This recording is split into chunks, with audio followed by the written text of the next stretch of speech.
Metalhead graffiti markers are great for writing on those surfaces that traditional graffiti mops and markers don't want to write on, and they also have the ability to give off a unique look with their lines in tags. So that is why in today's video I'm going to be ranking all of the graffiti metalhead markers that I have ever used from worst to best, based on how well they do their job, and in my experience, what they're good for and how they write. And I'll also make sure to explicitly state for you guys what their jobs actually are, because it does actually vary quite a bit between these different types of metalhead graffiti markers, and that'll help some of you graph heads out there hopefully figure out which among the metalheads you might want to try out for yourself based on your specific purposes and writing environment that you're going to be using these in. So let's get right to it.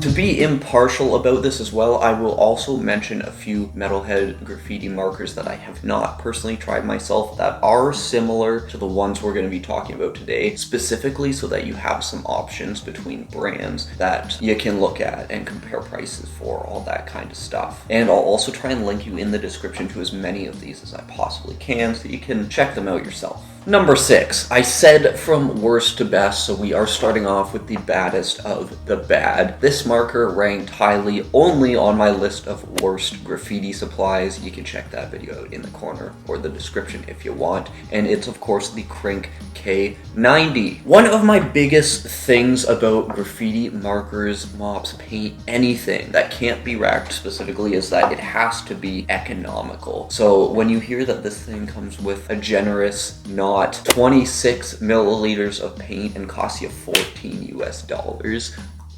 I'm out right then and there, you know? Like, when you think about that and convert that to 100 mils, I don't want to pay $55 per 100 milliliters of whatever paint comes in this. Like I said, I'm out. And you know what? That's my regular, normal grievances about everything to do with most Krink products. I haven't even started talking about how this thing barely even works in the first place. Unlike the Dicom Dalo, its main competitor, I would say, which we'll talk about later on in this list, this thing, unless you want the paint to just explode from the metal ball bearing, you have to pump it literally exactly twice, and twice is all you can do. And then you have about enough pressure in it to make about 3 mid-sized letters of a tag. It's just so... You can't put a full tag down if you're writing above a certain area coverage with it, and it's just so frustrating. To sum it up, you know, there's just nothing good about this marker.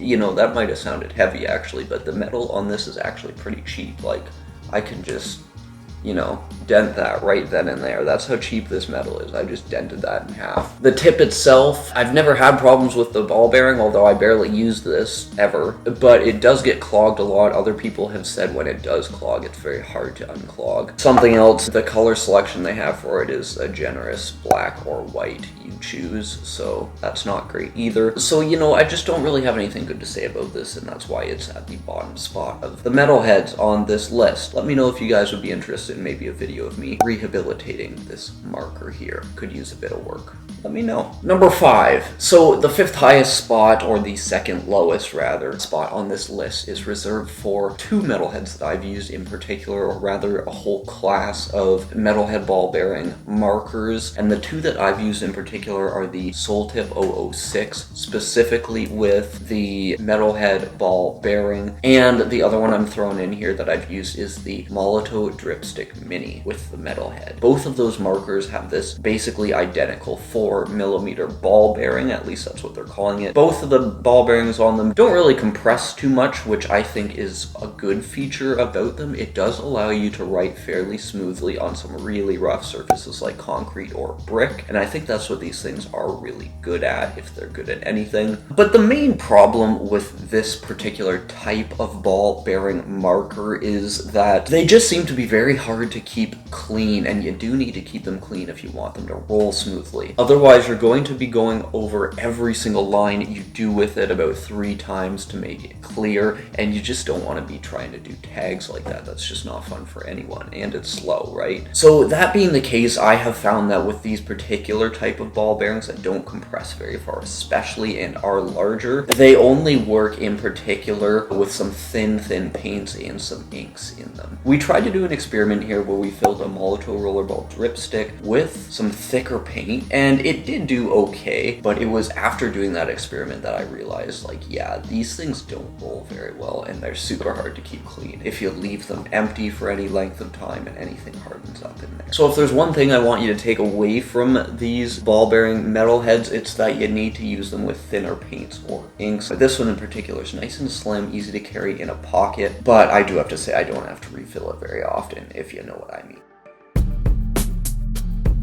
The fourth kind of metalhead we're going to talk about on this list is still in the territory of ones that I just don't think are a good idea and border on dysfunctional. So we are still in that territory, guys. And the one we're talking about here, which might be a surprise to some of you, is the Krink K66. And that goes for the Mighty Marker version of this as well, and the Markall version, which I bet a lot of you didn't even know existed. This kind of metalhead has to do a lot with how I use metalhead markers in particular. I have been known every now and again to enjoy a good ground tag, and if you're like me and that is your style of enjoyment, then this marker is not for you. The ball bearing on it is just so small and unprotected by the metal surrounding it that if you do any kind of ground tags on any kind of rough surface, sooner or later this thing is going to break in either one of three ways. Either the spring is going to get jammed down and the ball bearing gets stuck inside. That one's sort of fixable, but sometimes the ball bearing will just straight up break off and be gone forever into a void. Or the third way is the ball bearing will actually chip and this thing just won't roll. That's the worst of the ones, I think. And that just happens so often when you're writing on rough surfaces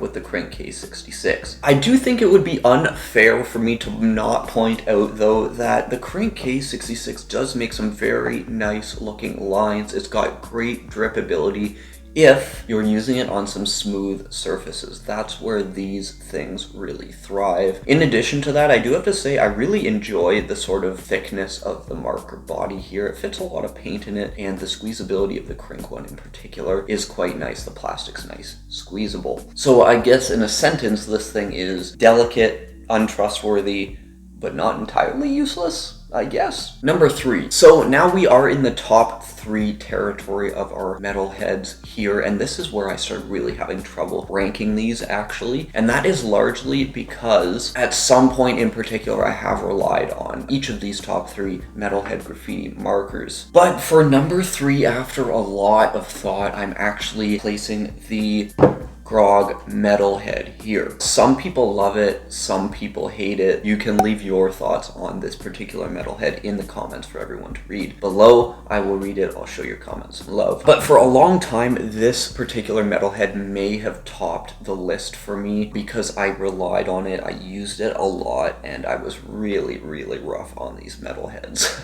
And you know what? That's a good place to start with this. I've always found it so funny how, like, all these metalhead graffiti markers tend to be advertised as like these tough implements you can scrape across rough surfaces, but then they all tend to break, some of them like right away, when you do try and do that with them. And to a certain extent that probably is the case with the Grog metalhead as well, but I did find it to be a tougher one and last longer in general than most of the other metalheads on this list. I have definitely broken Grog metalheads. That's why I have this one here in particular, actually. I can try and show you the caved in ball bearing on this one, but I've broken them in the same 3 ways that I have broken the Krink K66s. This just tends to last quite a margin longer, really, and I think that's due to how the metal surrounding the actual ball bearing is a little bit thicker, which gives it a bit more protection when you are scraping it across rougher surfaces and trying to write on them with it. The body of the marker itself is a bit of a double-edged sword, I do have to say. It is so nice and squeezable, but but it's soft enough that when you go to recap these after a while, the neck of the marker will start caving in and you can't even get the cap on. That gets really annoying, especially if you're in a hurry. I probably should emphasize with this one as well, if you did want to use it on smooth surfaces to write on, because of its squeezability, you can get some beautiful, beautiful lines with it. And you could probably write till about the end of time with it on just smooth metal doorways and such. I do have to say the rough stuff paint it comes filled with is a beautiful thick paint formula in my opinion. Some people love it, some people hate it again, and it smells great too. So to sum this one up, I think I should say that the Grog Metalhead works really, really well until it doesn't.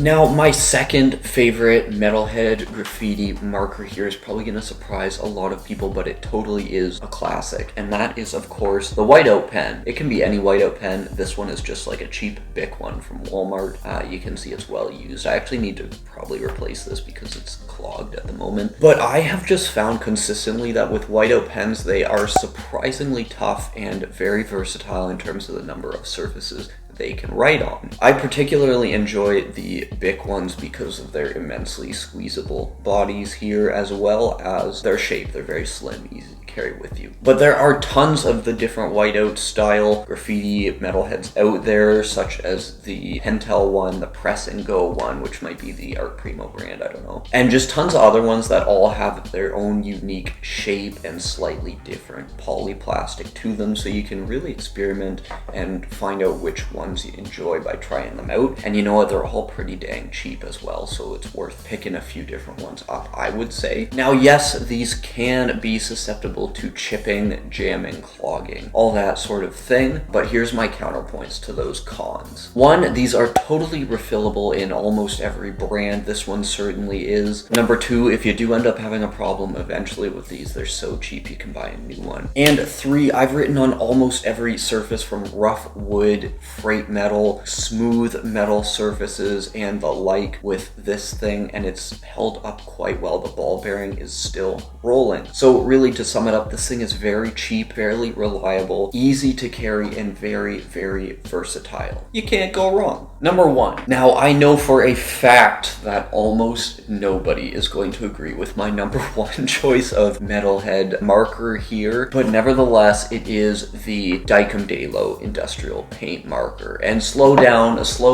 I hear you in the comments, I do. I'm well aware that this thing is literally slow as molasses. It's big, bulky, hard to carry. It's basically the exact opposite of something you want to be using if you're writing in a street tagging environment. I hear you, trust me. But I do have to say, this thing has grown on me over time. And you can actually get a pretty good flow with it if you pressurize it properly. Those are the cons. Here are the pros that I have to argue. It's got a killer formula when it comes to permanence specifically. The marker itself is a damn good one. It's built super tough. I've never ever had a problem with a ball bearing on this thing breaking or the marker not pressurizing. The pressure is much more variable than this thing that shall not be talked about anymore. And you know what? The ball bearing itself comes in quite a few different sizes. I believe a 1, a 2, maybe a 5 or 4. And just to top that off, you can actually get this in a surprisingly large range of colors. I'll make sure to link sort of like one of these down below so you can actually check them out. And ultimately, if you're like me and you are getting a lot of use out of this specifically in the freight graffiti environment, then this thing becomes quite a nice tool to be using. You can write higher than 90 degrees with it due to the pressurization. You can write on wet metal with it quite nicely. There's a ton of paint in here, trust me, it's a real heavy marker. The carryability is not as important when you're not in a street environment. And I know all the hotheads down there in the comments have already been like, this marker is for toys, but trust me, when it comes to freight graffiti specifically, this thing becomes a whole different ball game. So just for clarity's sake, I should probably emphasize, I don't really think anyone should try and use this in like a street tagging environment or anything like that, but I do think it's a super underrated tool for freight bombing in particular. But if you want to see a comparison video comparing all the major metalhead graffiti markers, it compares the Grog Metalhead, the Crankcase 66, the Molotov Dripstick, and a few others, and you can see every single marker in action doing some tags, that sort of thing, then check out the video on screen right now and it'll take you to that review. If you'd like to see more videos like this, you can always subscribe to the channel. You know where the button is. I hope to see you in that metalhead comparison video soon. Until then, I appreciate your viewership and support. Peace.